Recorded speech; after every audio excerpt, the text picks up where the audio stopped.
Welcome back to Building It Forward. Today, we'll be visiting another tiny house. Just like the rest, this one was built and designed by the students, supervised by masters of the trade, and funded by KVAC. Today, we'll be going to... There was a lot of heart in it, I'll say that. Hard work. Pretty cool, and then like you realize that you're wiring this up for someone to buy and live in. Yeah, for sure. This is probably my favorite one that we've built.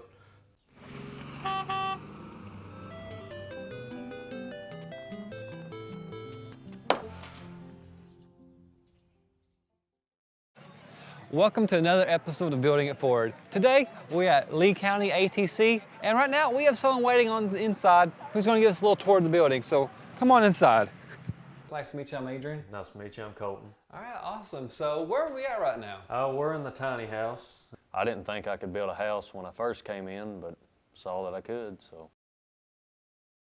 What's going to go down here? We're gonna put a bed under there that slides out, and we're gonna make like steps that go up, like onto this level.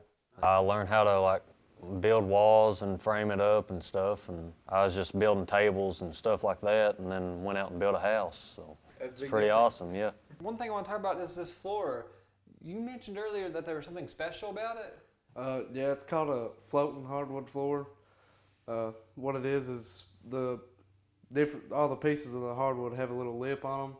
When the trailer moves and stuff, it lets the floor flex without it breaking and cracking and everything like traditional staple-in hardwood floor would. Okay, so there's something else too. On the ceilings, I can see there's like 2 tiers. Was there a reason for that? Whenever we made this step, we decided to have 2 different pitch roofs just on account of having headroom on each side, or you go from this level to 18 inches higher. So let's go in here and check out the bathroom. We put concrete down on that floor pad there and tiles with grout on it and a drain pipe there. But this stuff here is actually waterproof Luan.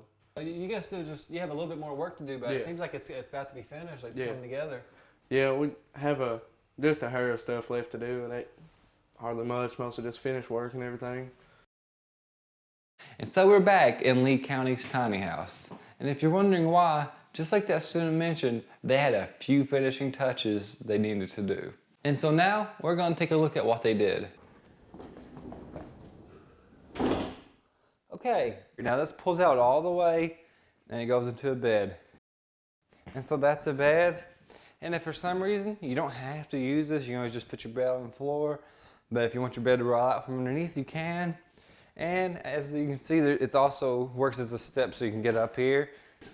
It just rolls right back in.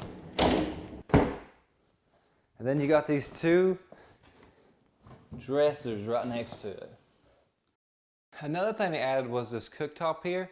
Previously, there were no appliances in here, but now there's a cooktop, a microwave there, and a full fridge there. Now that we've covered the changes that they made to the house since we last visited them, let's return back to the show and talk to the teachers and students about their experiences on building this year's tiny house.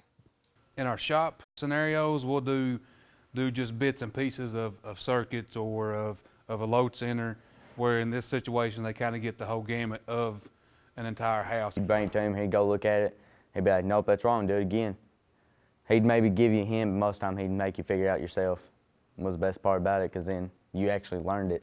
It's taught me a lot from just being able to nail a board instead of just doing that in here, to going out there and actually framing walls and putting headers in windows. And Yeah, you take all the tiny things you've learned and you just put it into one big project, and it's really cool how it turns out. So far, it seems like a great opportunity for the kids, whether it be the carpentry kids or the construction electricity kids. It gives them a lot of hands-on experience. It gives them some real-world experience with their construction. it took a lot of work for us to be able to, all get together and make the plans for it. But it was worth it. I think it's one of the best projects we could have had over here at the vocational. And so this was Lee County's tiny house. If you'd like to check out this tiny house, visit theholler.org/auctions. And if you're interested to learn more about the Building It Forward project, then check out the grant application also found on theholler.org. So that's it for this episode of Building It Forward. Thanks for watching.